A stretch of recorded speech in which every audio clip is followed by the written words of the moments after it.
Ayun, nagkaroon din ako ng oras.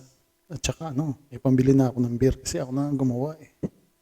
Kesa ipa-service mo. Papalitan ko kasi ng disc brake yan at saka brake pads, tsaka disc. Kinalis ko yan dahil electronic yan. Kasi i-reset mo yan.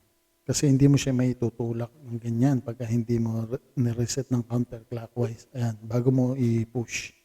Yung pag-push mo, ibalik mo na. Pagka dalawa lang naman ang niyan, tornilyo niyan. Tapos sabay babaklasin mo na siyempre yung bracket. Dahil hindi mo matatanggal yung disc pag hindi mo binaklas yung bracket. Sabay tapo na, sabay linis ng brake cleaner, tas anti-seize para hindi siya kalawangin. Ayun yung bagong disc brake, pati pads niyan bago rin linis ulit.